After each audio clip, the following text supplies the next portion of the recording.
हरामी मादर चोद। मार लिया ना अभी जाते हैं। सर दिखाइए इधर दिखाइए। वीडियो बना। दरभंगा में मद्य निषेध टीम पर हमला, 3 पुलिसकर्मी घायल, इलाके में तनाव। नमस्कार, द रियल मिथिला में आपका स्वागत है। जिले के बहरा थाना क्षेत्र अंतर्गत धरौरा दलित टोला में शनिवार शाम का समय अफरा तफरी मच गई जब अवैध शराब के खिलाफ छापेमारी करने पहुंची मद्य निषेध विभाग की टीम पर स्थानीय ग्रामीणों ने हमला कर दिया। इस घटना में 3 पुलिसकर्मी घायल हो गए हैं, जिन्हें इलाज के लिए बेनीपुर अनुमंडलीय अस्पताल में भर्ती कराया गया है।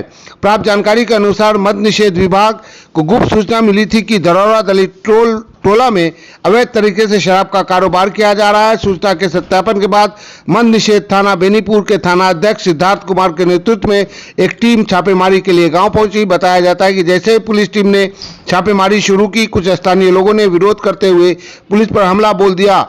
अचानक हुए इस हमले में एएसआई विनोद कुमार मिश्रा, सिपाही सतीश कुमार और महिला सिपाही शंभवी रानी घायल हो गई हैं। घटना के बाद मौके पर अफरा तफरी का माहौल बन गया। घायल पुलिसकर्मियों को तत्काल इलाज के लिए बेनीपुर अनुमंडलीय अस्पताल ले जाया गया, जहां उनका उपचार चल रहा है। चिकित्सकों के अनुसार सभी की हालत फिलहाल स्थिर बताई जा रही है। इधर मद्य निषेध थाना बेनीपुर के एसएचओ सिद्धार्थ कुमार ने बताया कि शराब के खिलाफ चलाए जा रहे अभियान के तहत टीम छापेमारी करने गई थी। इसी दौरान कुछ लोगों ने हमला कर दिया। उन्होंने कहा कि घटना को लेकर बहरा थाना में आवेदन दिए जाने की प्रक्रिया में लगा हूं। घटना की पुष्टि करते